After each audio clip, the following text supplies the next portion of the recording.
Student, তো আমরা আমাদের চ্যানেলে আর একটা নতুন অঙ্ক নিয়ে তোমাদের সামনে উপস্থিত হয়েছি। অঙ্কটা মূলত শর্ট কোশ্চেন এসে থাকে। অঙ্কটা আমার সাথে দেখে নাও যে কোনো মূলধন একটি নির্দিষ্ট সুদের হারে 20 বছরে দ্বিগুণ হয়, একই সরল সুদের হারে কত বছরে ওই মূলধন 3 গুণ হবে।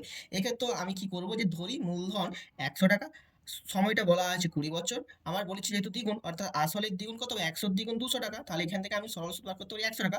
সুদের হারটা বার করে নেবো, যে আমরা জানি এসআই সমান পি আর টিভি 100। এখান থেকে আমি ইউজ করে এসআই এর জায়গায় 100 লিখবো, পি এর জায়গায় 100, আর এর জায়গায় যেহেতু বার করতে বলেছে রাখবো টিটা 20 বছর বাই 100 করে ক্যান্সেল আউট করলে এখানে আর সমান 5% আসছে।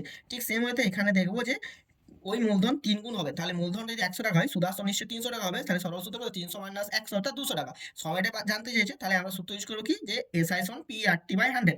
এসআই এর জায়গায় 200, পি এর জায়গায় 100, আর এর জায়গায় পি, টি এর জায়গায় জানি না, বার করতে হবে বাই 100। তো এখান থেকে 100 ক্যান্সেল আউট হয়ে গেল। 200টাকে যদি 5 দিয়ে ভাগ করি তাহলে আসছে 40, অর্থাৎ টি সমান 40 বছর।